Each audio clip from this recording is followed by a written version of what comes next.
The Philippines and Japan signed on July 8 Monday, the Philippines-Japan Reciprocal Access Agreement or RAA, which will allow both countries to send military forces to each other's territory for joint drills. Ceremonial signings set to come ahead of 2+2 talks between the two Asian states. While the Reciprocal Access Agreement signing was established in Manila, China's monster ship and Philippines Coast Guard largest Vessels Theresa Magbanua is currently in quasi standoff, as the both ships dropped its anchor in Escoda Shoal in the Spratly Islands, about 80 miles northwest of the Philippine nearest island of Palawan on July 3, well within Manila's 200 miles exclusive economic zone. The 12,000-ton, 165-meter China Coast Guard ship, the largest Coast Guard vessel in the world and nicknamed the Monster, dropped anchor at the shoal on July 3 and was still there up to present days.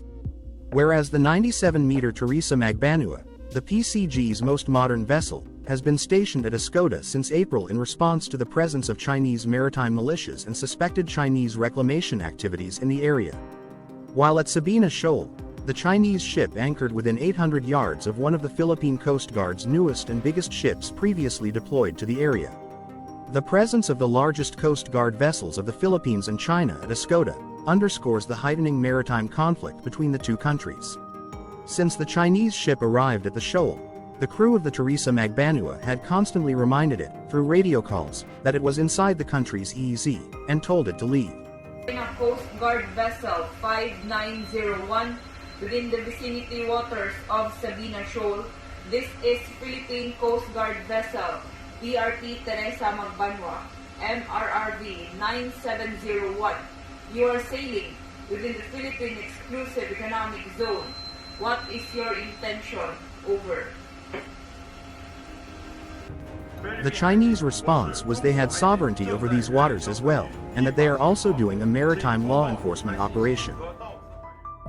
China's monster ship and Philippine largest Coast Guard vessel Standoff is a new source of tension in the West Philippine Sea.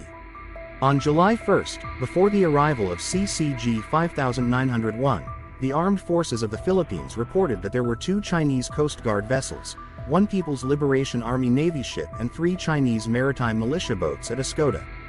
The Monster had been on intrusive patrols in the country's EEZ since the last week of June. The Chinese ship directly encroaches on the country's EEZ after it departed China's Hainan Island on July 1. The ship headed directly to Second Thomas Shoal, then to Mischief Reef, where China built its largest artificial island before sailing to Escoda. China sent its biggest Coast Guard ship to the shoal to intimidate Teresa Magbanua into leaving the shoal, according to Teresa. But the PCG will not order the Teresa Magbanua to return to Palawan. We can say that it's an intimidation on the part of the Chinese Coast Guard. But again, regardless how many China Coast Guard vessels that they deployed there, regardless whether it's a PLA Navy vessel, ang Philippine Coast Guard will not be intimidated. We're not going to pull back and direct Teresa Magbanua to go back to Palawan. With the clear guidance of our President and the intention of the Commandant of the Philippine Coast Guard to maintain our presence in Escoda Shoal, we're not going to pull out and we're not going to be intimidated. Teresa did not say whether that decision was due to lessons learned when the country lost control over Scarborough Shoal to China, after the Philippine Navy left the shoal following a 2-month standoff in 2012, with the understanding that the Chinese vessels would also leave Scarborough Shoal. Escoda serves as the rendezvous point or staging area for the rotation and resupply missions to the Sierra Madre, which the Chinese have been preventing in an increasingly aggressive manner since last year. According to Ray Powell, immediately following the dramatic standoff at Second Thomas Shoal, the Monster toured nearly every Philippine outpost and key feature in the South China Sea. Powell and other analysts say intimidation is one of the main jobs of the CCG 5901, which is larger than any regular Coast Guard ship in the world, particularly to U.S. Coast Guard icebreaker, and even outsizes U.S. Navy destroyers.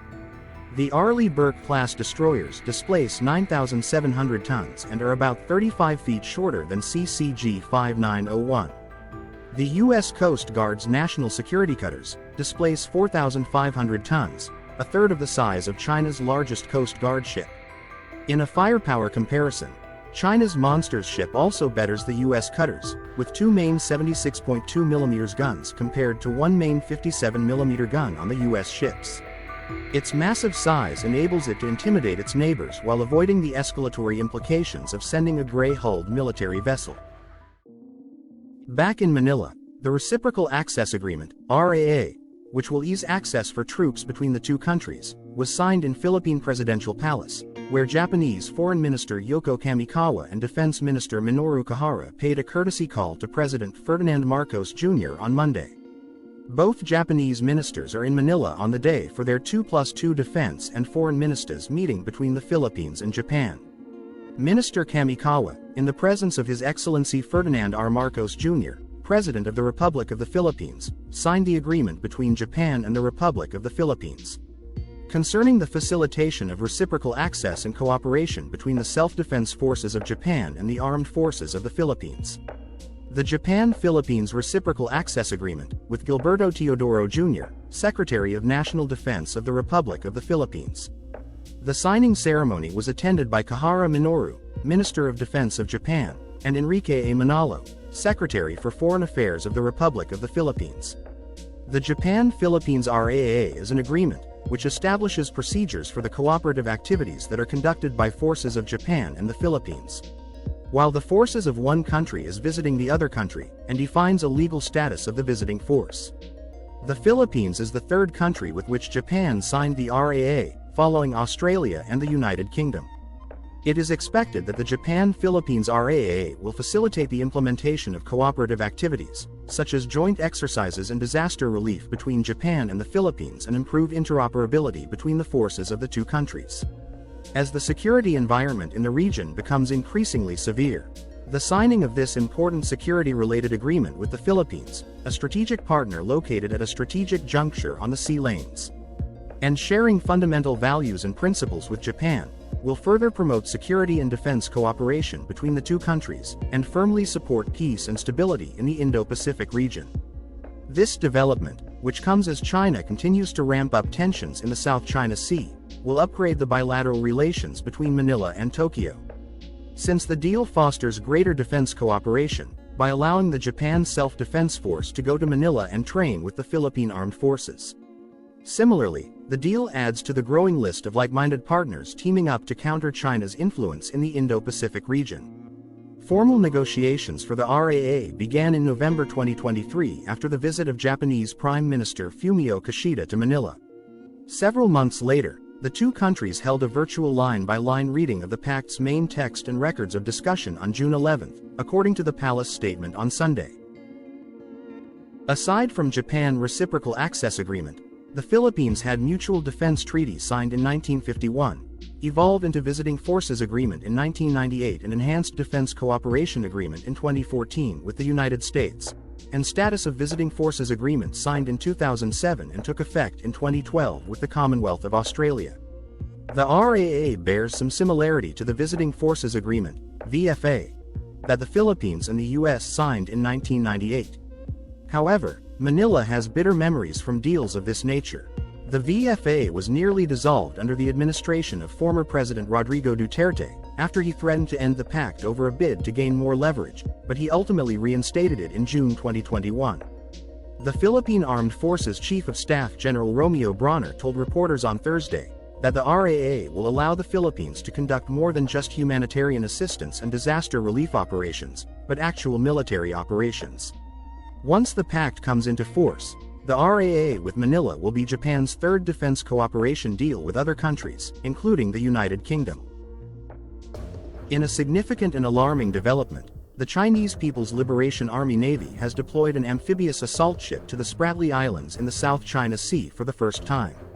This move, seemingly framed as a response to repeated provocations by the Philippines, is a clear escalation in China's aggressive stance in the region.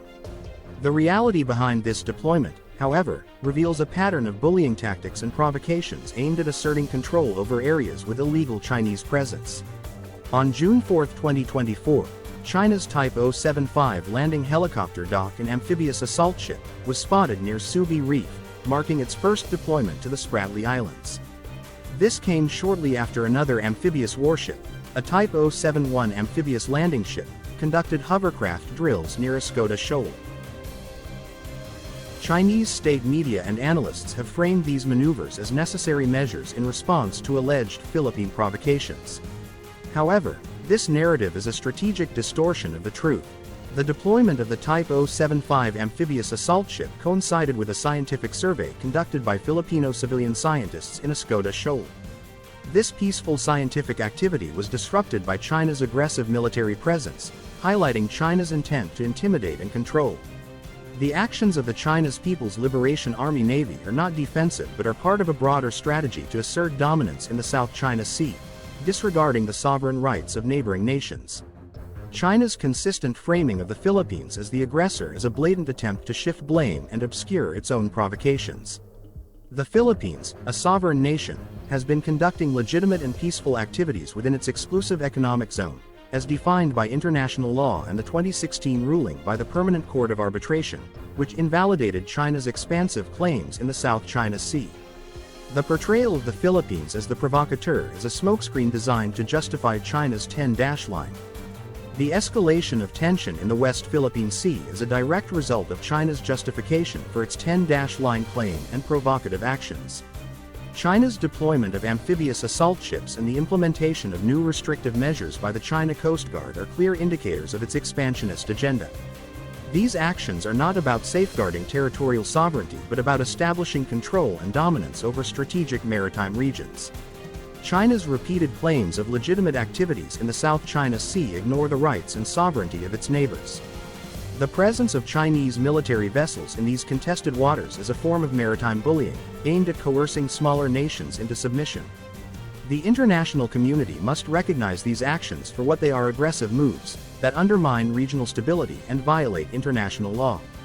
In response to China's provocations, it is crucial for the Philippines and other affected nations to continue asserting their rights under international law. The deployment of civilian scientists for peaceful surveys and the lawful presence of Coast Guard vessels in their own EEZ should not be met with military aggression. Instead, these activities should be supported and protected as rightful assertions of sovereignty. The international community must stand in solidarity with the Philippines and other nations facing similar threats from China. Upholding international law and maintaining regional stability requires a collective effort to counteract China's aggressive actions and ensure that the South China Sea remains a zone of peace and cooperation, not of intimidation and conflict. China's narrative of being a victim of provocations is a strategic misrepresentation designed to garner sympathy and deflect criticism. The true provocateur in the South China Sea is China itself, with its illegal, coercive, aggressive, deceptive activities and continuous efforts to disrupt the legitimate activities of its neighbors. It is imperative that the world sees through this facade and holds China accountable for its actions. China's actions in the South China Sea have consistently undermined regional stability and international law. The Philippines' efforts to assert its sovereign rights are met with military intimidation and disinformation campaigns.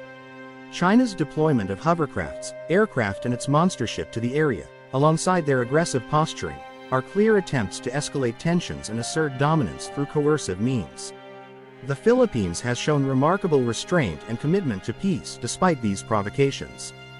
Philippines personnel, stationed on the BRP Sierra Madre, are defending their territory, not provoking conflict. The false narrative propagated by China that the Philippines is the aggressor is a classic case of the thief crying "Stop thief." International law and regional stability hinge on the adherence to established legal frameworks. The Philippines, supported by the 2016 arbitral ruling, is upholding these principles, while China's actions represent a severe threat to the rule-based international order. The international community must recognize and support the Philippines' legitimate efforts to protect its sovereignty and maritime rights. China's aggressive maneuvers and disregard for international law cannot be overlooked. The Philippines, in defending Sabina Shoal, is not only safeguarding its own sovereignty but also upholding the principles of international law that ensure peace and stability in the region. The world must stand with the Philippines against these unlawful actions and support the rule of law in the South China Sea.